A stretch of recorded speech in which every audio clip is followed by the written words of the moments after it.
Bad timing বলে একটা কথা আছে, সেই কথাটা বোধহয় আমার এই কন্টেন্টের ক্ষেত্রে সবচেয়ে ভালো খাটে। কারণ এই যে যখন কন্টেন্ট আপনারা শুনতেছেন তার বেশ খানিকক্ষণ আগে, ৫-৬ ঘন্টা আগে ক্লাব বিশ্বকাপের ফাইনাল হয়ে গেছে। এতক্ষণে আপনারা জেনে গেছেন যে চেলসির হাতে অবশেষে একটা ইন্টারকন্টিনেন্টাল শিরোপা উঠছে কিনা বহুকাল পরে, নতুবা পিএসজি কি তাদের পঞ্চম ট্রফি জিতে ফেলছে কিনা, লুই এনরিকে একবার মহাজাগতিক জয় করে ফেলছেন কিনা আমি জানি না। যেটাই হোক সেটা নিয়ে আমরা আলাদা করে কথা বলবো। আমি একটু ফিফা ক্লাব ওয়ার্ল্ড কাপ যে বিতর্কটা তৈরি করছে ওয়ার্ল্ড ওয়াইড, এটা নিয়ে তো কোচরা খেলোয়াড়রা ভয়াবহ বিরক্তিকর প্রতিক্রিয়া দিচ্ছেন। এই ইনফান্তিনো খানিকটা ইউএফএ এবং ফিফা মিলে একটা খেলোয়াড় মারার মেশিন তৈরি করছে। একের পর এক নানা রকম আইডিয়া করতেছে, যেগুলো প্রচুর মানি জেনারেটিং আইডিয়া। এইসব মানি জেনারেটিং আইডিয়ায় নিষ্পেষিত হচ্ছে খেলোয়াড়রা। খেলোয়াড়রা কার্যত শেষ হয়ে যাচ্ছে। এবং এই অবস্থা যদি ২-৩টা সিজন চলে, ২-৩টা সিজন চলে, আপনি মেসি রোনালদোর কথা ভুলে যান। ওরকম ১০-১৫ বছর মেয়াদে পারফরমেন্স ভুলে যান। ৪-৫ বছর মেয়াদে কোনো পারফর্মারও আর খুঁজে পাবেন না ফুটবলে। ফুটবলটা স্রেফ একটা মেশিনারি খেলায় পরিণত হবে, যেখানে ১ সিজন ২ সিজন পারফর্ম করে আপনাকে শেষ হয়ে যেতে হবে। এরকম একটা সংখ্যার মধ্যে ইনফান্তিনো মানে ফিফা এবং উয়েফা এই ফুটবলকে এনে ফেলছে। সেই জিনিসটা একটু আজকে আলোচনা করি যে ক্লাব ওয়ার্ল্ড কাপ যদিও ভালো আয়োজন, ভালো লাগছে, কিন্তু ক্লাব ওয়ার্ল্ড কাপ আসলে আমাদেরকে কোন জায়গাটা নিয়ে যাচ্ছে এবং ফিফা উয়েফা মিলে আমাদের ফুটবলকে কোথায় নিয়ে যাচ্ছে। মেসি সর্বশেষ যেদিন মায়ামির হয়ে জোড়া গোল করলেন, মানে লাস্ট ম্যাচের আগের দিন, ওই দিন আমি একটা কন্টেন্ট করছিলাম মেসির গোল দুইটা, তো ওই যে বলছিলাম ওইখানে গোলাজও ছিল, অপূর্ব দুইটা গোল ছিল, ওইটা নিয়ে একটা কন্টেন্ট করছিলাম। এরপরে মেসি কিন্তু আবার গতকালকেই ন্যাশভিলের সঙ্গে জোড়া গোল করছে। টানা ৫ ম্যাচে তার জোড়া গোল হয়ে গেল এবং নিজেরই টানা ৬ ম্যাচে জোড়া গোলের রেকর্ড আছে লা লিগায়, সেটা ভেঙে ফেলে কি না কি জানি। ওই কন্টেন্টটা করার পরে মানে মেসির গোলের খুব প্রশংসা করছি, তো ওখানে একজন কমেন্ট করছেন, ভাই খেলা দেখছেন, সারা ম্যাচ মেসি কেমন খেলছে দেখছেন। কথাটা আমি বুঝছি উনি কি বুঝাতে চাইছেন। দুইটা কারণে ওনার এই কথাটার সঙ্গে আমি আর্গুমেন্ট করতে পারি। উনি বুঝাইতে চাইছেন যে মেসি মাঠে হাঁটছে, মানে মেসিকে উনি প্রপারলি যেরকম একসময় উনি দেখে অভ্যস্ত ছিলেন ২০১১-১২-১৩-তে ৯০ মিনিট ধরে এরকম ব্যস্ত থাকতে দেখেন নাই। এখানে একটা ব্যাপার হচ্ছে বয়সের একটা প্রভাব ফেলে, আর একটা ব্যাপার হচ্ছে যে মেসি চিরকালই মাঠে হাঁটে। যদি একেবারে ছোটোবেলা থেকে সে ২০০৬-৭ থেকে মেসিরে ফলো করে থাকেন, তাহলে মেসির স্টাইল বা এই জাতীয় খেলোয়াড়ের স্টাইলই এটা।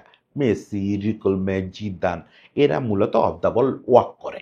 এরা মূলত অফ দ্য বল বাকিদের মতো, রোনালদো যেমন অফ দ্য বল দৌড়াইতে থাকে, মেসি অফ দ্য বল দৌড়ায় কম। কিন্তু এখন সেটা আসলে অনেক বেড়ে গেছে। এটা কি শুধু বয়সের প্রভাব? না, শুধু মেসির কেন, আপনি ক্লাব বিশ্বকাপে দেখেন না এমবাপ্পে কি করছে। এমবাপ্পের মতো এনার্জেটিক খেলোয়াড়, আমি তো বলি যে এমবাপ্পে আর ডেম্বেলে, এদের নিয়ে আমার ৭৮০টা অভিযোগ থাকতে পারে।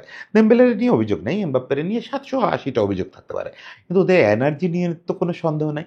এই দুইটা ছেলে যে এনার্জেটিক, কিন্তু দেখেন ক্লাব বিশ্বকাপে ওরা কি করছে, গোল পাইছে, মোটামুটি ভালোই খেলছে।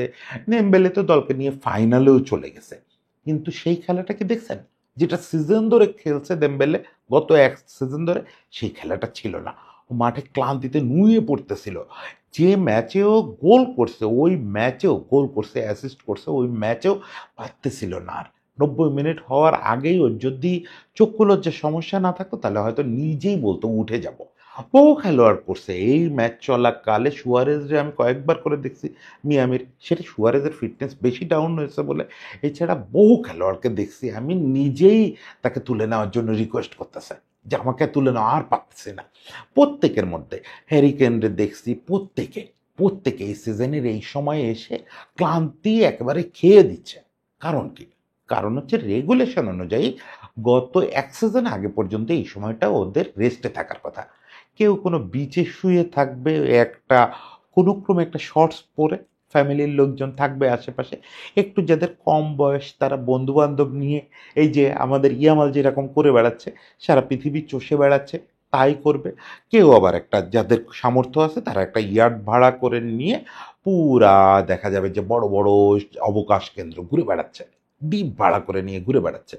এইগুলো দেখে আমরা মজা পাই, আমরা ভাবি যে এগুলো টাকা উড়ায়। না, ওরা যে টাকাটা আয় করে, যে মিলিয়ন মিলিয়ন ডলার আয় করে, এটার জন্য এটা ওদের ইনভেস্টমেন্ট। এই টাকাটা এই যে ইবিজায় গিয়ে ইয়াতে বসে থাকে, অমুক জায়গায় গিয়ে দেখেন বিচে শুয়ে আছে, অনেক টাকা দিয়ে কেনে এই সময়গুলো, কিন্তু এটাই ওদের ইনভেস্টমেন্ট। এটা নিজেদের বেঁচে থাকার জন্য ওদের দরকার। কারণ ওরা অলমোস্ট 9 মাস ফুটবল খেলে। বাকি যে 3 মাস, আগে তো 3 মাসের একটা গ্যাপ পেত, এই 3 মাসের মধ্যে 2 মাস ওরা একেবারে দারুণ একটা ছুটি পায়। এই সময় ওদের কেউ ফোনও করে না ক্লাব থেকে বা জাতীয় দল থেকে, কেউ ফোনও করে না। ওরা এই সময় একবারে ফোন টোন সুইচ অফ করে ওরকম পড়ে থাকে। এইটা হচ্ছে কুল ডাউন। আপনারা কুল ডাউনের ব্যাপারটা এমনি গেম টু গেম দেখবেন যে একটা খেলোয়াড়ের কুল ডাউন করাটা কতটা জরুরি। মরে যেতে পারে যদি প্রপার কুল ডাউন না হয় একটা ম্যাচে। যে পরিমাণে এক্সাইটেড হয় তারা, তাদের উদ্দীপনা যে জায়গায় যায়, শারীরিক, হরমোনের এবং মানসিকভাবে তাদের কুল ডাউন করতে হয়। সিজনের ব্যাপারটাও তাই। একটা সিজন, 9 মাসের সিজন যখন শেষ হয়, তখন তাদের কুল ডাউন করতে হয়। কুল ডাউন করে একবার শীতল হয়ে পরের সিজনে প্রি সিজন ক্যাম্পে যোগ দিতে হয়। 3 মাসের, ওই যে বললাম 3 মাসে তো ছুটি পায় না, 2 মাসের মতো ছুটি পাই, তো সেখান থেকে 1 মাস আবার প্রি সিজন আছে। আমরা দেখি ম্যাক্সিমাম লিগ শুরু হয় জুনের এদিকে, কিন্তু ওদের কিন্তু অ্যাকচুয়ালি 1 মাস আগেই জয়েন করে ফেলা লাগে। ওইটা প্রি সিজন ক্যাম্প আছে, ওখানে তো আবার শুধু কুল ডাউন করে আসলে হবে না, ওই সময় আবার ওয়ার্ম আপ করে বডিকে উষ্ণ করতে হবে। এবং প্রি সিজন ক্যাম্পের জন্য কেউ এখানে যায় ওখানে যায়, প্রি সিজনে আবার 2-4টা ম্যাচও খেলে, ফ্রেন্ডলি ম্যাচ। সব মিলে 1 মাস আগেই শুরু হয়ে যায় ওদের সিজন। এখন কথা হচ্ছে এই সিজনের পরে, আমি তো বলি সিজনটাই অমানবিক। যেভাবে উয়েফা বা যার যার দেশের লিগ কর্তৃপক্ষ যেভাবে সিজন চালায়, এটাই যথেষ্ট অমানবিক, যথেষ্ট অমানবিক। দেখেন একটা দেশের আপনি যদি টপ 5 লিগে নেন, প্রত্যেকটা ফেডারেশন যেটা করে, তারা একটা টপ লিগ চালায়, একটা কাপ চালায়, যে কোনো একটা নামে কাপ চালায়, কোথাও ফেড কাপ, কোথাও সুপার কোপা, অমুক তমুক। এর বাইরে তাদেরকে ছোটখাটো একটা টুর্নামেন্ট খেলতে হয়। মানে দুটো বড় টুর্নামেন্ট শুধুমাত্র লিগ কর্তৃপক্ষের আন্ডারেই খেলতে হবে। একটা লিগ, একটা কাপ, এটা সবাইকে খেলতে হবে। যত ডিভিশনে যত দল আছে সবাইকে এই দুটো খেলতে হবে। এই দুটার ব্যস্ততাই অনেক। এরপরে টপ দলগুলোকে, টপ কি আসলে প্রায় সব দলকে কোনো না কোনো ইউরোপিয়ান কম্পিটিশন খেলতে হয়। সব দলগুলো চ্যাম্পিয়ন্স লিগ খেলবে, তারপরে ইউরোপা খেলবে, নানা রকম লিগ আছে। ইউএফা তো বসে থাকবে না, ইউএফাও কামানোর চেষ্টা করবে এই ক্লাবের, এই ক্লাব দিয়ে। তারা এবার ওইখানে আরেকটা টুর্নামেন্টে ঢুকায় দেবে এদের। মানে সবগুলো দলকে 3টা ভয়াবহ গুরুত্বপূর্ণ টুর্নামেন্ট খেলতে হয় ওই যে 9 মাসের সিজনে। এখন এখানে যেটা হচ্ছে, আগে একটা সময় ছিল যে উইকে কিছু উইক ডে ছিল যেগুলো আর কি গেম ডে, গেম ডে ছিল। এই গেম ডের মধ্যে গ্যাপ থাকতো কমপক্ষে 2 দিন, কখনো কখনো 3 দিন 4 দিনের গ্যাপ থাকতো। এখন পরিস্থিতি এরকম হচ্ছে, আপনারা দেখতেছেন নিউজে যে গত 2 বছর ধরে রিয়াল মাদ্রিদ বার্সেলোনার সঙ্গে লা লিগা কর্তৃপক্ষের মানে তোবাসের বিরাট গন্ডগোল হচ্ছে প্রায়। কি নিয়ে গন্ডগোল হচ্ছে? দুটো ইস্যু। রেফারিং, রেফারিং হচ্ছে একটা ক্লাসিক ইস্যু, এটা নিয়ে গন্ডগোল হবেই। কিন্তু আরেকটা ইস্যু, এর মাঝে রিয়াল বলছে যে তারা যদি তাদের সূচি না বদলানো হয় তারা আর মাঠেই যাবে না, ওই জন্য ওয়াক ওভার দিয়ে দিবে। কেন? পরপর 3 দিনের মধ্যে 2টা ম্যাচ খেলতে হচ্ছে। এরকম ঘটনা এখন লা লিগায় প্রায় ঘটতেছে, শুধু লা লিগায় না প্রত্যেক লিগে ঘটতেছে। যে চ্যাম্পিয়ন্স লিগ টিক মিলায় দেখা যাচ্ছে 3 দিনে 2 ম্যাচ, 4 দিনে 3 ম্যাচ, 5 দিনে 4 ম্যাচ, এরকম শিডিউল পড়ে যাচ্ছে। কি করবে? প্রত্যেক দিন অলমোস্ট সকালে উঠে প্র্যাকটিস, পরদিনই গেম, সকালে উঠে প্র্যাকটিস, পরদিনই গেম। তাও কোনোভাবে টিকে আছে। বার্ন আউট তো হচ্ছেই। 9 মাস ধরে এই শিডিউলে আপনি যদি খেলান যে কোনো অ্যাথলেটকে, ও বার্ন আউট হয়ে যাবে, ওর এনার্জি প্রায় শেষ হয়ে যাবে। এখন এইভাবে তাও চলতেছিল গত কয়েকটা বছর। এবার ফিফা আর উয়েফার লোভের তো কোনো সীমা নাই। ফিফায় যোগ হলেন ইনফান্তিনো সাহেব, আর উয়েফায় যে বা যারা গত কয়েক বছর ধরে আছে, প্রত্যেকে নানা রকম লোভে, একদম লোভে লালসায় শেষ হয়ে যাচ্ছে। এদের মুখের স্লোগান হচ্ছে ফুটবলকে আরো জনপ্রিয় করতে হবে, ফুটবলকে আরো বেশি ছড়ায় দিতে হবে, বেশি বেশি আয়োজন করতে হবে। যাও না বাবা, যেসব দেশ বিশ্বকাপ খেলে না, যেসব ক্লাব এসব জায়গায় আসতে পারে না, তাদেরকে নিয়ে নানা রকম আয়োজন করে দেখাও তো। কই খোঁজ নাই তো তোমাদের ওখানে? তাদের নিয়ে খোঁজ থাকবে কেন? কোথায় মেসি আছে? ইন্টার মিয়ামির ক্লাব ওয়ার্ল্ড কাপে নিয়ে আসছো কেন? কোন কোয়ালিটিতে আসছে? Inter Miami club world cup খেলার কথা, জোর করে ওয়ার্ল্ড কাপ দিয়ে নিয়ে আসছো। কারণ কি? মেসিরে বিক্রি করে খাওয়া। খুব চেষ্টা করছে রোনালদোরে কোনো না কোনো একটা দলের হয়ে যেন ও ক্লাব ওয়ার্ল্ড কাপ খেলা যায়। রোনালদো বিরক্ত হয়ে শেষ পর্যন্ত রাজি হয় নাই যে লোনে হইলেও কোনো দলের হয়ে খেলবো না। ওর ওই টাইমটারে গুরুত্ব দিচ্ছে। মেসির সে উপায় ছিল না। মেসির যেহেতু সরাসরি নিজের দল ওখানে ওয়ার্ল্ড কাপ পাইছে, মেসির খেলতে হয়েছে। এইভাবে ইনফান্তিনো লোকটা হচ্ছে, ইনফান্তিনো এরকম একটা ইমেজ তৈরি করার চেষ্টা করে যে সে মেসি রোনালদোরে খুব পছন্দ করে, স্পেশালি মেসিরে খুব পছন্দ করে, মেসির জন্য সে সব কিছু করতে পারে। মোটেও না, এ হচ্ছে পিওর একটা ধান্দাবাজ লোক। এ যত জায়গায় যত স্টার দেখবে তাদেরকে নিংড়ায় নিংড়ায় কেমনে টাকা বের করা যায়, এই হচ্ছে তার টার্গেট। এবং সেই টার্গেট থেকে সে একের পর এক কুৎসিত পরিকল্পনা করতেছে। আমি এটা কুৎসিতই বলবো। আপাতত দর্শক হিসাবে আপনাদের কাছে মনে হবে যে না, পরিকল্পনাগুলো তো সুন্দর, এরকম টুর্নামেন্ট তো আগে দেখতাম না, এখন দেখতেছি। ভাই, আমার দেখার জন্য মানুষ মরে যাবে, খেলোয়াড় মরে যাবে, ওর ক্যারিয়ার শেষ হয়ে যাবে। আজকে 3 দিন দেখার জন্য আমার 10 বছরের দেখা মিস হয়ে যাবে। আমি আমার জায়গা থেকে যদি ভাবি, আপনি দেখেন, প্রথমে ইনফান্তিনোর কথাটা বলি। প্রথমে ফিফা কি করলো? ফিফা দুটো ডিসিশন নিল। এক নম্বর হচ্ছে ফুটবল যে বিশ্বকাপটা হয় ওটা 32 দল থেকে 48 দল হয়ে যাবে। 32 দল থেকে 48 দল হয়ে যাওয়ার অর্থ কি? ম্যাচ সংখ্যা বেড়ে যাবে এবং ডিউরেশন বেড়ে যাবে। মানে প্রতি 4 বছরে একবার ফিফা ওয়ার্ল্ড কাপ হয়, সেটার জন্য ক্লাব শেষ করে, ক্লাব সিজন শেষ করে খেলোয়াড়রা কিন্তু ফিফা বিশ্বকাপ, ওটা প্রত্যেকটা খেলোয়াড়ের জন্য জীবনের একদম পিনাকল। ওইটার জন্য তো তারা জীবন দিতে প্রস্তুত আছে। ফলে সিজনের যত ক্লান্তি যাক, যাই হোক, যেমন গতবার বিশ্বকাপ হচ্ছে কাতারে, হচ্ছে সিজনের মাঝখানে, সিজন শেষ হয়ে পারে নাই, তার মধ্যে বিশ্বকাপ শুরু হয়ে গেছে। এটা কোনো কথা? তারপরে তারা রেস্ট টেস্ট ছাড়া বিশ্বকাপ খেলতে চলে আসে, ওখানে আবার সর্বোচ্চ এফোর্ট দেয়। ওকে, এতদিন যেটা ছিল যে 1 মাস সর্বোচ্চ এফোর্ট, এটা দেশের জন্য, ফ্ল্যাগের জন্য এটুকু দেওয়া যায়। ওই যদি জীবন চলে যায়, যাবে, একটু কষ্ট হবে, একটা সিজন পড়ে থাকবো, তাও এই লড়াইটা করা যায়। এখন যেটা হবে, 48 দলের বিশ্বকাপ যখন হবে, এই 1 মাসের এফোর্টটা 2 মাসে পরিণত হবে। মানে তার টোটাল গ্যাপই আছে হচ্ছে 2 মাস। সেই 2 মাস আপনি তারে বিশ্বকাপ খেলাবেন। বিশ্বকাপের মতো গুরুত্বপূর্ণ আসর, এখানে তো কারোর এফোর্ট কমানোর কোনো সুযোগ নেই। কেউ যে একটু ছাড় দিয়ে খেলবে, কেউ যে একটু রিল্যাক্স করে খেলবে, কোনো টিম যে 2টা সিনিয়র খেলোয়াড়ের রেস্ট দিয়ে দিবে, কোনো সুযোগ নেই। প্রত্যেকটা ম্যাচ ইম্পর্টেন্ট, প্রত্যেকটা ম্যাচ জীবন মরণ। কাউরে রেস্ট দিতে পারবেন না। কোনো একটা খেলোয়াড় ওয়াক করবে মাঠের মধ্যে, ওই সুযোগ নেই। তার মানে আপনি তারে একটা জ্বলন্ত চুলা থেকে গরম তেলের হাঁড়িতে ঠেলে দিচ্ছেন। সারা সিজন ভয়ানক পরিশ্রম করার পরে সে ওই 2 মাস শেষে তাকে এবার পাশবিক একটা এফোর্ট দিতে হবে। ওকে, গেল 4 বছরে একবার, তো মেনে নেওয়া যায়। বাকি বছরগুলো কি করতেছেন? এবার যোগ করলেন হচ্ছে একটা club world cup. Club world cup বহুকাল ধরে চলে, কিন্তু সেটা খুবই একটা আনুষ্ঠানিকতায় ছিল এতদিন। বিভিন্ন কনফেডারেশনসের শীর্ষ দলগুলাকে নিয়ে ওই চীনে, জাপানে নাম গওয়াস্তে একটা টুর্নামেন্ট তো মূলত অনেকটা শৌখিন টুর্নামেন্টের মতো, অত সিরিয়াস কিছু না। ট্রফিটাকে সবাই গুরুত্ব দিত, যে বছরে যেহেতু যে 6টা ট্রফির একটা সুযোগ থাকে, ওটা জিতলে 6 নম্বর ট্রফি হয়ে যায় অনেকের। ওটা একটা সম্মানের ব্যাপার, কিন্তু ওটার জন্য খুব এফোর্ট টেফোর্ট কারো দেওয়া লাগতো না। এবার উনি করলেন কি, উনি এটাকেও একটা বিশ্বকাপে পরিণত করলেন, 32 দলের একটা টুর্নামেন্টে পরিণত করলেন। শুধু যে বিভিন্ন অঞ্চল থেকে টপ দলগুলোকে নিয়ে আসলেন তা না, এখানে ওয়ার্ল্ড কার্ড মার্ক দিয়ে তারকাবহুল সব দলকে হাজির করলেন। চেষ্টা করছিল বার্সেলোনা টোনা যারা আসতে পারে নাই তাদেরকেও কোনোভাবে টেনে আনা যায় কিনা, মানে কেউ বাইরে থাকবে না, প্রত্যেকটা টিভির পর্দায় দেখাইতে হবে, সারা বিশ্ব হা করে তাকায় দেখবে, এবং ওনার টাকা আসতেই থাকবে। গতকালকে ফাইনাল উপলক্ষে প্রোগ্রাম করছে, সেখানে ইনফান্তিনো খুব গর্ব করে বলতেছিল $6 বিলিয়ন নাকি টিকিট বেচছে। যদিও মানে আমার কাছে এটা হাওয়াই আওয়াজ মনে হয়েছে। মানে এই জিনিসটা সে করতেই পারে নাই, শুরুর দিকে তো টিকিটই বেচতে পারে নাই। ইন্টার মায়ামির ম্যাচ দিয়ে টুর্নামেন্ট শুরু হয়েছে, সেই মায়ামিতে মেসির খেলা, সেটা দেখার জন্য মাঠ ভরে নাই।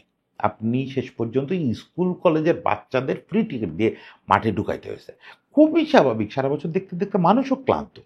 যাই হোক, টিকিট বেচতে পারুক বা না পারুক, আমরা যদি ওর কথা সত্যিও মেনে নেই, ইনফান্তিনোর যে $1 বিলিয়ন আয় করছে, এই $1 বিলিয়ন বিনিময়ে খোয়াইতে হচ্ছে তো খেলোয়াড়দের মানসিক স্বাস্থ্য, শারীরিক স্বাস্থ্য, কি কি ক্ষতি হচ্ছে সেটা ভাবেন। আপনারা খেলোয়াড়দের ব্যক্তিগত জীবনের কথা যদি ছেড়েও দেন, যে না খেলোয়াড়দের পরোয়া করি না আমরা, আমার চাই বিনোদন। ওই যে কিশোর কুমারের একটা গান শুনছেন না, সে আমার ছোট বোন। মানে ভক্তরা চায় সবসময় বিনোদন। সেই বিনোদন দিতে গিয়ে যদি শিল্পী মরেও যায়, স্টেজে গান গাইতে গাইতে তার ওই বোনটা মরে গেল, কিশোর কুমারের গানটা শুনবেন, যে একটা শিল্পীর উপরে ভক্তরা কতটা নির্যাতন করতে পারে। সেই জিনিসটা তো আমরাও করি। আমরাও তো চাই যে মেসি রোজ সকালে খেলবে মিয়ামির হয়ে, বিকালে খেলবে আর্জেন্টিনার হয়ে, দেখতে কত সুন্দর লাগবে না? কিন্তু খেলোয়াড়ের তো জীবন আছে। ওকে, ফরগেট অ্যাবাউট প্লেয়ার্স লাইফ। এবার আপনি কোয়ালিটি অফ ফুটবলের প্রশ্নে আসেন। এটা তো ধসে যাবে এবং ধসে যাচ্ছে। প্রথমত হচ্ছে খেলোয়াড়রা প্রচুর ইনজুরিতে পড়তেছে, পড়া শুরু করছে এবং আরো বাড়বে এটা। কারণ এই যে ক্লাব ওয়ার্ল্ড কাপ এবার শুরু হলো, বিশ্বকাপ বড় হবে আগামী বছর, এটা বাড়বে, প্রচুর বাড়বে। মার্সেলো বিয়েলসা বলছেন যে মহামারীর মতো একটা ব্যাপার হতে যাচ্ছে, যে খেলোয়াড়দের লাইফ স্প্যান ছোট্ট হয়ে যাবে। আমরা যেখানে অভ্যস্ত ছিলাম, মেসি রোনালদো পর্যন্ত দেখছি যে 15 বছর 16 বছর ধরে খেলোয়াড়রা খেলতেছে টপ লেভেলে, সেটা 4-5 বছরে নেমে আসবে। 4-5 বছরে নেমে আসবে। এই যে আর্লিং হল্যান্ড অলরেডি খুঁজে পাচ্ছি না আমরা। কারণ কি? মারাত্মক পেশার, মারাত্মক পেশার, কত ম্যাচ খেলতে হচ্ছে, নিতে পারে না এরা আর। একটা দুইটা তিনটা সিজন যায়, আর নেওয়া যায় না, আর নেওয়া যায় না। তাতে ক্ষতিটা আমাদের হচ্ছে না, শুধু কি প্লেয়ার পুরা যাচ্ছে? ওকে, ওর টাকা ইনকাম বন্ধ হয়ে যাচ্ছে, ওর ফ্যামিলি লাইফ শেষ হচ্ছে, বাদ দেন, ওইসব দুশ্চিন্তা আমরা করি না। আমরা তো আর দেখতে পারতেছি না। আমরা যে এই যে টপ টপ খেলোয়াড়, আমরা এখন অপেক্ষায় আছি মাস্তানতনুর খেলা দেখবো আরো 10 বছর, ইয়ামালের খেলা দেখবো আরো 10 বছর। ওরা যদি খেলতেই না পারে, 3 বছর পরে যদি এরকম ইঞ্জুরি মিঞ্জুরি নিয়ে ফুরায় যায়, তাহলে তো আর খেলা দেখতে পারবো না। এর সঙ্গে বার্ন আউট বলে একটা জিনিস আছে। বার্ন আউট হচ্ছে ইঞ্জুরি, প্রত্যক্ষ হয়তো আপনার হলো না, আপনি ভেতরে ভেতরে পুড়ে গেলেন। সব অ্যাথলেটদের এটা হয়, বা যে কোনো প্রফেশনালদের হয়। আপনি যদি মাত্রাতিরিক্ত এফোর্ট দেন, তাহলে বার্ন আউট হতে পারেন। এখন বার্ন আউট হলে আপনি কি করবেন? বার্ন আউটে তো সরাসরি ক্যারিয়ার শেষ হয়ে যাবে না, কিন্তু অ্যাটলিস্ট এটা তো হবে যে আপনি আর আগের মতো পারফর্ম করতে পারবেন না। অলরেডি ইউরোপিয়ান মিডিয়াতে একটা কথা জনপ্রিয় হয়েছে যে প্লেয়ার্স ইকোনমি মোড। সেটা কিরকম? আপনি যেরকম ওই যে বিভিন্ন ইলেকট্রনিক্স ডিভাইস ইউজ করেন না, যে পাওয়ার মোডে ইউজ করেন, ইকোনমি মোডে ইউজ করেন, প্লেয়াররা এখন নিজেদেরকে ইকোনমি মোডে নামায় নেওয়া শুরু করছে। বেশিরভাগ ম্যাচে তারা আর ফুল এফোর্ট দিবে না। মানে ওরাও তো মানুষ, ওরাও তো পুরো ব্যাপারটা বুঝতেছে যে আমাদের হয়ে যখন কেউ কথা বলতেছে না, আমরা আমাদেরটা বুঝে খাই। কিরকম? ওই যে যেটা দিয়ে শুরু করছে, মাঠে হাঁটা। আপনি আর আগের মতো ওই এমবাপ্পের দৌড় দেখতে পাবেন না। ওর অ্যাবিলিটি আছে কিন্তু দৌড়াবে না। ও জানে আমাকে 11 মাস এরকম দৌড়াইতে হবে, 11 মাস দৌড়াইতে গেলে আমি শেষ। ফলে ভুলে যাও দর্শকের কথা, ভুলে যাও বিনোদনের কথা। আমার কাজ হচ্ছে কিছু কিছু গোল করে টিকে থাকা। আমরা কি টিকে থাকা দেখতে চাই, নাকি শ্রেষ্ঠত্ব দেখতে চাই? আমাদের দর্শকেরা তো ক্ষতি হচ্ছে এটা করতে গিয়ে। আমরা তো এই তেলাপোকার মতো টিকে থাকা এমবাপ্পে, টিকে থাকা এই হ্যালান্ড, এদের দেখতে আসি নাই। আমরা চাইছিলাম যে এরা বেটার ফুটবল খেলবে, সেটা তো শেষ করে দিচ্ছে ফিফা উয়েফার এই সম্ভাবনাটা। আরেকটা বড় সমস্যা হচ্ছে ক্লাবগুলো। ক্লাবগুলো একটা বিপদে পড়ছে। ক্লাবগুলো এত খেলতে চায় না। ইনফান্তিনো সমানে লোভ দেখা যাচ্ছে যে ক্লাবগুলো এখানে অংশ নিলে প্রচুর টাকা পাচ্ছে। কালকেও বক্তৃতায় বলছে $1 বিলিয়ন কামাচ্ছে, ক্লাবগুলোও অনেক কামাচ্ছে। ওরা এমনিতে এত টাকা পায় না। ক্লাবগুলো তোমার টাকার অপেক্ষায় থাকে? এত বছর ধরে এই গ্লেজার ফ্যামিলি ট্যামিলি ব্যবসা করছে, বা এই যে শেখ সাহেব ব্যবসা করে, এরা কি তোমাদের এই টাকার $2 বিলিয়ন ব্যবসার জন্য করে? খালেফি চাইলে ওই $6 বিলিয়ন যে কোনো দিন ফিফায় অনুদান দিয়ে দিতে পারে, এবং আমার ধারণা দ্রুতই প্রেসিডেন্ট পদে নির্বাচন করবে, তখন টের পাবা যে তেলের ডলার কেমনে আসে। টাকা তো ক্লাবগুলো কামাইতেই চায়, সে ব্যাপারে কোনো সন্দেহ নেই, টাকা কামাইতেই চায়, এবং এরকম কয়েক মিলিয়ন ডলার ফাও পাইলে কেনা খুশি হয়। কিন্তু এটা বিনিময়ে ওদের তো আরো বেশি মিলিয়ন ডলার বের হয়ে যাবে। এই যে মিলিয়ন মিলিয়ন ডলার দিয়ে খেলোয়াড় কিনছে, 5 বছরে কন্ট্রাক্ট করে বসে আছে, এই খেলোয়াড়ের ক্ষতিপূরণ কে দেবে? এই খেলোয়াড়রা যে ইনজুরিতে পড়বে, ইনজুরিতে পড়ে পুরায় যাবে, হুট করে তো ক্লাব বলতে পারবে না যে বাবা তোমার পারফরমেন্স খারাপ হয়ে গেছে এত খেলে, তোমার আর আমরা টাকা দিব না। সেই সুযোগ তো নেই। কন্ট্রাক্ট করা 5 বছরের জন্য, বড় যত তার বেচে দেওয়ার চেষ্টা করতে পারো, লোনে দেওয়ার চেষ্টা করতে পারো, যাই করো, ফিনান্সিয়াল ক্ষতি ক্লাবের। ফলে ক্লাবগুলোও খুব বিরক্ত এটা নিয়ে। দেখেন, এটা শুধু ফিফারে গালিগালাজ করতেছি ব্যাপারটা তা না। আমার ইনফান্তিনো লোকটারে দেখলেই তার ওই লোভটা বেশি চোখে পড়ে, তার চোখ মুখের মধ্যে লোভটা ঘুরে বেড়ায়। এই জন্য ফিফারে বেশি বলতেছি। ইউএফাও একই কাজ করতেছে। ইউএফা কি করতেছে দেখেন, ইউএফার মানে কতগুলো টুর্নামেন্ট তা আছে, ক্লাব নিয়ে কতগুলো টুর্নামেন্ট করে, ব্যবসার তো সমস্যা নাই। এরপরে ইউরো একটা দুর্দান্ত টুর্নামেন্ট, ইউরোর মতো সুন্দর একটা টুর্নামেন্ট আছে, এদিকে কোপা এদিকে ইউরো। আর কেন লোভ দেখাইতে হবে? ছিল কতগুলো ফ্রেন্ডলি এই ইউরোপ জুড়ে, এই ফ্রেন্ডলিগুলো মজার ছিল। যে যার সঙ্গে খুশি ফ্রেন্ডলি খেলতো, অনেক উইন্ডোতে কোনো কোনো টিম ফ্রেন্ডলি খেলতোও না। আবার ছোট টিম হইলে বড় টিমগুলো ওই ইন্টারন্যাশনাল ব্রেকে কি করতো, একটা সেকেন্ড টিম পাঠায় দিত। ফলে এই যে ফ্রেন্ডলিগুলো বাছাই পর্ব তো খেলতেই হচ্ছে। দেখেন, বিশ্বকাপ বাছাই পর্ব খেলতেছে, ইউরো খেলতেছে প্রতি 4 বছর বাদে একবার। এরপরে তারা একটু ফ্রেন্ডলির জন্য ফিফা থেকে একটা ছাড় পায়। মানে মাঝে মাঝে 4-5টা ওই যে ইন্টারন্যাশনাল ব্রেক পায়, এই ইন্টারন্যাশনাল ব্রেকটারেও ছাড়লো না উয়েফা, ইন্টারন্যাশনাল ব্রেকটারেও বেঁচে খাবে। কিভাবে? সবগুলো ইন্টারন্যাশনাল ব্রেকে যত ফ্রেন্ডলি হয় এটারে এরা একটা ছাতার মধ্যে নিয়ে আসছে, নাম দিছে উয়েফা ন্যাশনস লিগ। এখানেও একটা ট্রফির ব্যবস্থা করছে। এখন দেখেন সমস্যাটা কি হলো, যেখানে ফ্রেন্ডলি ছিল ফ্রেন্ডলি, মজার জন্য খেলা, ওই ইন্টারন্যাশনাল ব্রেক পাইছে, ওই ব্রেকে হয়তো দূরে কোনো একটা দ্বীপের মধ্যে একটা দ্বীপের দেশের সঙ্গে খেলতে গেল, বা নাই গেল কোনো একটা ইন্টারন্যাশনাল ব্রেকে কোনো একটা দল ছুটিও নিয়ে নিতে পারে, অনেক কিছু হয়। এখন আর সে সুযোগ নাই। প্রত্যেকটা ইন্টারন্যাশনাল ব্রেকে আপনার ওই যে ইউএফএ ন্যাশনস লিগ, ওই লিগের কিছু রাউন্ডের ম্যাচ খেলতে হবে। বোঝেন অবস্থা, মানে একটা মিনিট বসে থাকতে পারবে না। আগে আমরা দেখতাম গ্রামে ওই যে 300 টাকা সারাদিন, তখন 300 টাকা ছিল না, 80 টাকায় সারাদিনের কিসেন পাওয়া যেত। আপনারা কি বলতেন এটা, জন বোধহয়, মানে সারাদিনের জন্য যারা পরিশ্রম করতেন, ওই যে ধান ক্ষেতের জন্য নেওয়া হতো, নানা কাজের জন্য। এরা শেষ বিকালে এসে যদি কোনো কাজ না পেতো, গৃহস্থরা বলতো যে কিছু না পাশে একটু উঠানটা ঝাড়ু দেয়। মানে এই যে টাকা দিয়ে রাখছি, একটা মিনিট বসে খাইতে পারবা না। খেলোয়াড় আছে তোমার কে না, ক্লাবগুলো আছে, বসে খাইতে পারবা না। ওই ন্যাশনাল টিমগুলোরে এনগেজ রাখতে হবে সারা বছর। এদিক থেকে কনমেবল অনেক ভালো, অনেক ভালো, অনেক ভালো। লাতিনজনের ওনরা ও বিরাট একটা ধন্যবাদ প্রাপ্য। হ্যাঁ, ওদের প্রায় 3 বছর জুড়েই বাছাই পর্বের খেলাই খেলা লাগে, ইন্টারন্যাশনাল ব্রেকে বেশি। তারপরেও তারা লোভ করে না যে 2-4টা ইন্টারন্যাশনাল ব্রেক ফ্রি থাকে, ওই জায়গায় তারা আর বাড়তি কিছু করতে যায় না, ওটা ওই ফেডারেশনের উপরেই ছেড়ে দেয়। ওরা আনন্দের জন্য, নিজের কামাইয়ের জন্য খেলে।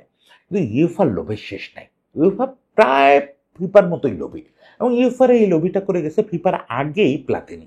এত ভালো একজন ফুটবলার, সে হচ্ছে ইউএফারে এই এত লোভী বানাইছে। এইগুলা চিন্তা আসছে তার মাথা থেকে। আর ব্লাটারের মাথা থেকে খানিকটা আসছিল, সবটারে ডুবাইছে ফিফাতে এসে ইনফান্তিনো। মানে এখন পুরো ব্যাপারটা হচ্ছে ওই যে যেটা লিগসি থামবে, কিলিং মেশিন, একটা মেশিন বানাইছে। এটা হচ্ছে যে কোনো মূল্যে খেলোয়াড়দের এইভাবে এইভাবে এইভাবে নিংড়াবে, তেলের মতো করে টাকা বেরোবে। টাকা কে কত কামাই করতে পারে প্রতিযোগিতা চলতেছে, ফেডারেশনগুলোর প্রতিযোগিতা, লিগ কর্তৃপক্ষের প্রতিযোগিতা, উয়েফার প্রতিযোগিতা, ফিফার প্রতিযোগিতা। শেষ পর্যন্ত মারা যাচ্ছে ফুটবল, মারা যাচ্ছে ফুটবলাররা।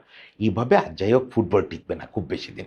একটা ভরসার কথা হচ্ছে গতকালকেই এই যে ক্লাব ওয়ার্ল্ড কাপ ফাইনালের আগে আগে ফিপ্রো, মানে খেলোয়াড়দের যে অর্গানাইজেশন, তারা সহ যত ধরনের খেলোয়াড়দের ইউনিয়ন পৃথিবী জুড়ে আছে, তারা তো গত 3-4 মাস ধরে এগুলো নিয়ে মুভমেন্ট করতেছে। তারা পরিষ্কার জানায় দিচ্ছিল যে খেলোয়াড়দের 2 মাসের বিরতি, এবং ওই যে কমপক্ষে 3 দিন গ্যাপে লিগ ম্যাচ বা রেগুলার সিজনের ম্যাচ, এটা নিশ্চিত না করলে এই সিজন থেকে ক্লাবগুলো স্ট্রাইকে যাবে, খেলোয়াড়রা স্ট্রাইকে যাবে। শেষ পর্যন্ত গতকালকে রাতে ফিফার সঙ্গে বৈঠক হয়েছে, ইনফান্তিনো সেখানে কিছু শর্ত মেনে নিয়েছেন। আপাতত একটা যৌথ ঘোষণা আসছে, সেখানে বলা হয়েছে যে কমপক্ষে 21 দিনের একটা বিরতি প্রত্যেক খেলোয়াড়কে কনফার্ম করতে হবে সংশ্লিষ্ট কর্তৃপক্ষগুলোর। সেটা তারা কিভাবে বসে ডিজাইন করবে সেটা তাদের ব্যাপার, প্রত্যেককে এটা বাধ্যতামূলক করতে হবে। আমি জানি না এটা কত কার্যকর হবে, আর ফিফা এটা মেনে নেবে কিনা। একই সঙ্গে প্রত্যেক লিগ কর্তৃপক্ষকে অর্ডার করা হয়েছে 3 দিনের ব্যবধানে কমপক্ষে ম্যাচ আয়োজন করতে হবে। প্রতি 3 দিনের মধ্যে একটার বেশি ম্যাচ কোনো দলকে খেলানো যাবে না। এগুলো এভাবে মানতে পারবে না। আপনি যখন এত কিছু খেলাবেন, এভাবে মানা যাবে না। ফিফার দাবি যদি আপনার মানতে হয়, খেলোয়াড়দের দাবি যদি মানতে হয়, কিছু টুর্নামেন্ট কাট করতে হবে। ক্লাব ওয়ার্ল্ড কাপ করেন, 4-5টা দল নিয়ে একটা সুভেনির টাইপের টুর্নামেন্ট করেন, একটা স্মারক টুর্নামেন্ট করেন।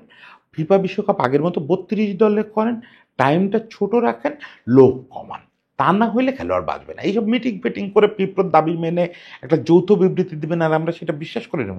এত টুর্নামেন্ট রাখে এই সুরুচি মানবে কি করে? তোবাসের কি বাসায় দিন আছে নাকি বাড়তি, যে তোবাস এনে লা লিগায় দিনগুলো যোগ করে দিবে, রিয়াল মাদ্রিদ ওই সময় অবসর কাটাবে? এটা হয় না। যাই হোক, আশা করি যে সবার শুভবুদ্ধির উদয় হবে, শুধু টাকার পিছনে না ছুটে ফুটবলের কথা, ফুটবলারদের কথা কিঞ্চিত সবাই ভাববে। সবার জন্য শুভকামনা।